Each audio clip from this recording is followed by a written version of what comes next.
Hi guys! Welcome to my vlog. Actually, wala akong planong mag-vlog ngayon, pero naisip ko lang, kung puro plano ako ng plano, kailan ba talaga ako magsisimula? Kaya ayun, naisip ko na, sige, eto na yon, magsimula na ako ngayon, and kailan ko pa ba mahahanap yung tamang timings kung puro plano ako ng plano, 'di ba? So, hi brother! How are you? Say hi to my vlog. Isa yan sa mga friend ko dito sa mall.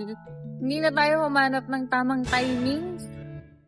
Kasi kung puro plano ako ng plano, kung kailan ako magsisimula. Tapos hindi naman natutuloy pagdating ng araw na plinano ko yun. So, eto. Eto ako ngayon, 8:45 PM ng gabi, July 24, 2026. Dito ako sa Palm Jumeirah Mall. Naka-duty. Naka-break lang ako ngayon, pero sige, play na natin yung video. Kahit dalawa lang yung manood, okay lang yan. Ang mahalaga, ito, nagsisimula na naman ulit ako. So for those who don't know me, my name is Sheila, and I'm currently working here as a customer service. Simula ako sa pag-vlog since 2019. And alam naman natin sa buhay, maraming nangyayari, maraming responsibilities, work, at kung ano-ano pa. Pero ayun, nandito tayo ngayon para simulan ulit. And i-challenge ko yung sarili ko na maging consistent ako this time sa pag-vlog.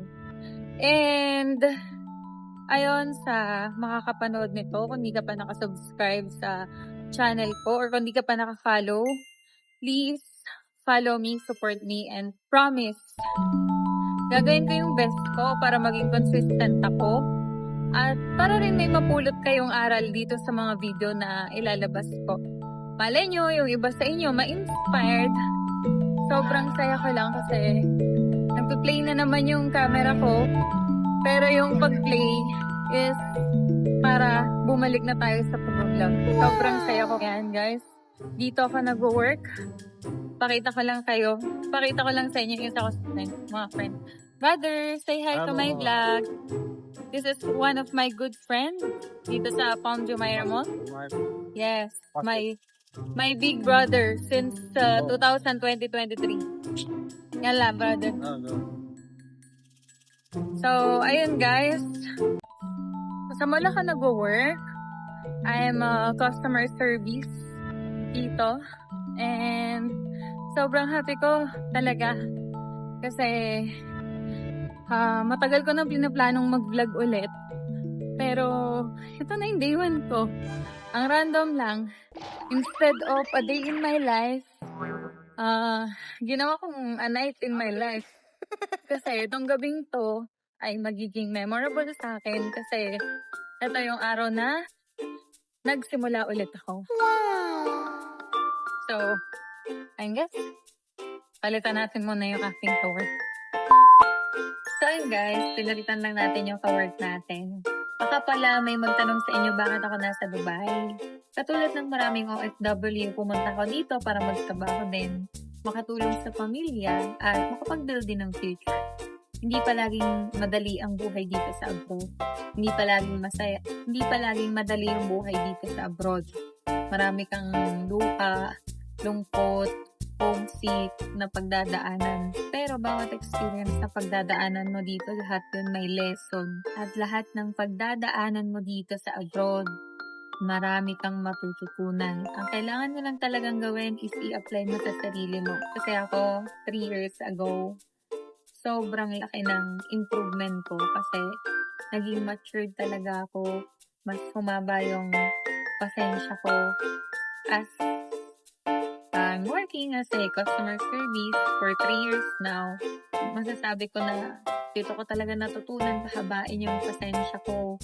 Dito ako natuto kung paano makisama sa iba't ibang klaseng tao from different culture at from different nationalities. Sa trabahong to, dito ko rin natutunan maging responsible at mas maging confident na din. At siguro kung meron akong pinanghihinayangan ngayon is yung panahon na hindi ako naging consistent sa pagbablog. Pero, hindi ko pinagsisisihan na tumigil ako sa pagbablog. Sobrang pangarap ko talagang makapag-abroad.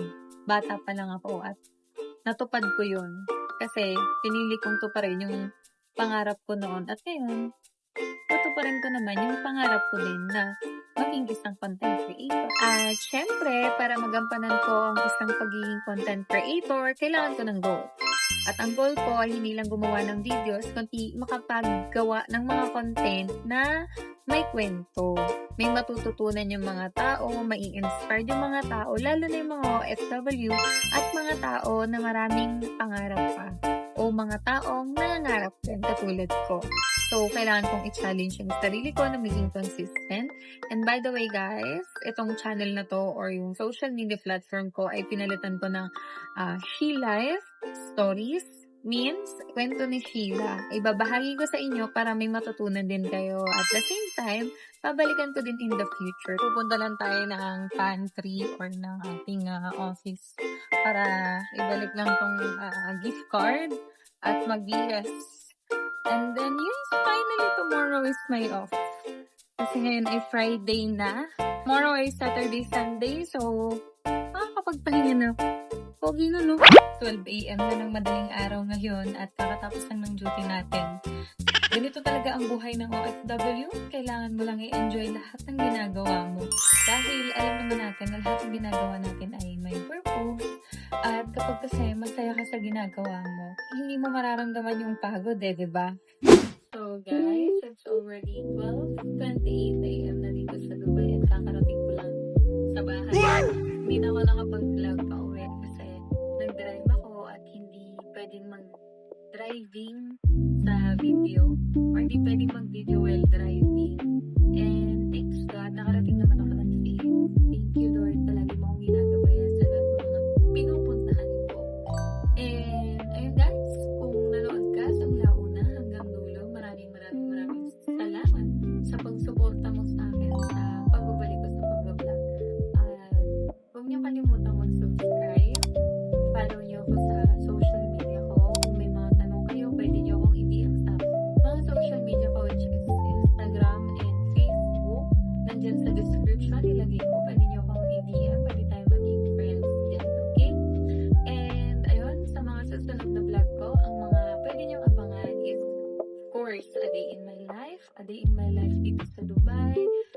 Paano ako nakapunta sa Dubai? Anong work ko sa Dubai? Magkano ang sahod ko sa Dubai? Magkano ang rent sa Dubai? Paano mag-apply sa Dubai? At kung ano-ano pa. Kung meron din kayong mga suggestion na vlog, i-comment nyo lang dyan sa comment section at gagawin natin.